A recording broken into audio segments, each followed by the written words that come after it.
Welcome back to Sunrise Daily. Well, yes, indeed, so much happening in the country. But right now, we've got Mr. Fola Arthur-Worrey, who was a former Director of Public Prosecution and Solicitor General for Lagos State. Thank you for coming on this morning, sir. Good to see you. Thank you for having me. So much going on in the country. Always. Sometimes you just wonder they're happening too fast to catch up with. The other day, we were talking to a lawyer and we thought, wait a minute, are these cases not going to be too fast for the judiciary to catch up when the time comes? But perhaps let's start off with this, because the question also on the front pages this morning in terms of does the anti-graft agency have the right, I take it you mean EFCC? the EFCC, to freeze the accounts of a state of government. the state, and in what circumstance? Okay, let's remind ourselves that the EFCC is a creation of statute, and therefore its powers are defined and limited by statute. Now, its main forfeiture or restraint powers lie in relation to where a crime under the Act or any of the acts under which it has power to operate has been committed.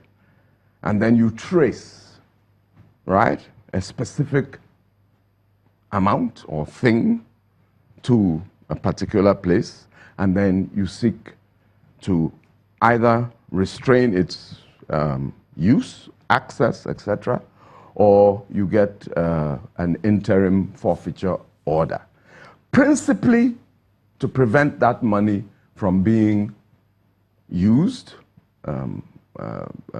appropriated, for it to disappear, So or like preventing or the for rest. that money to be used to continue the, crimes are self-funding, like the drug market, the I'd say child trafficking, any of those major crimes that generate a lot of money. The reason authorities go after the money is to constrain the capacity of the offenders to continue in the business. So you can see that largely any attempt to restrain or forfeit an amount must be related to a particular crime. So if you say, because I am an anti-graft agency, I can freeze the state government, there's no correlation. What's the connection? What is the state account? Because if we're going by our constitution, a suspect is presumed innocent until Yes, proven there guilty. is that. So Yes. Although the new thinking is that in terms of interim forfeiture, you put aside the presumption of innocence, so you can do that. But even at that, interim forfeiture still has to pass through a court. Oh yeah, And yeah, it's still- yeah. I'm coming. and We're it's still a talking about general principles, because Okay. under the ICPC, certain forfeitures can be done by the commission without necessarily referring to the court in certain specific circumstances. But I do not think that it was ever the intention of the legislature to allow the EFCC to just broadly block access to a public account from which the machinery of government can run. That would be an extraordinary power beyond the courts, beyond any agency. In other words, does the EFCC have the powers to say this is a crime or that is not a crime? No, allegation. Look, the law allows, that's why it's called interim forfeiture. We say, we believe you stole $50 million, right? That's an individual or a corporation, if you like. We've traced from your activity, we've traced the money to X account.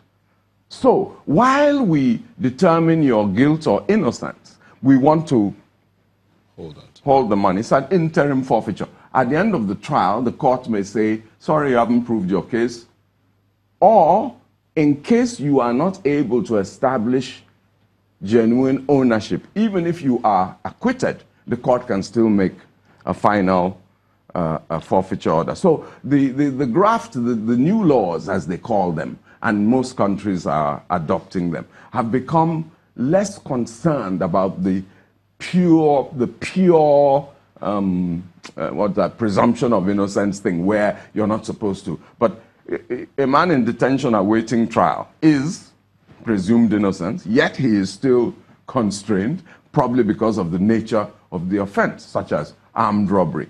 It is unlikely that a court, even though you are presumed innocent, it's unlikely that a court will say, oh, let him go on bail because he's presumed innocent, when there is a real possibility that he shall return to the crime. So, I am of the view, and I think the courts will probably soon make a decision on it. I'm of the view that you cannot classify the accounts of a state government, which are principally the proceeds of taxes and revenues and what's the federation account allocation, as proceeds of crime. So what is the basis of So is it impossible? I'm sorry, Chamberlain. Yeah. Is it impossible to have that situation where the state's account is being used to perpetrate? That's an allegation. What do you mean? Used to perpetrate? You mean taking from it? That's all it could be. The money in the account. Not putting into it. The money in. No, you don't put. Do you put proceeds of crime into the public treasury? Certainly not. The public treasury is public property.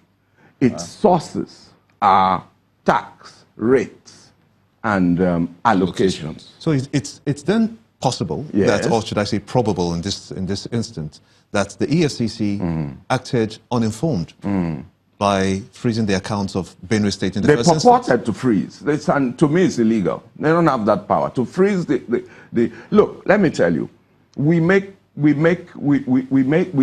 say that it was the intention. We believe that is the intention of government officials to steal or remove illegally from that account, right? And therefore we want to, in some way, prevent that. You don't prevent that by freezing the account. No agency can be given such power. That means you can disrupt anything. You will stop the payment of salaries, stop the payment of services, stop the payment of debt, etc. Exactly. And that could never have been the intention of the lawmakers. The best you can do, in my view, if you fear that there is a conspiracy afoot to take from that account, is to trace the money.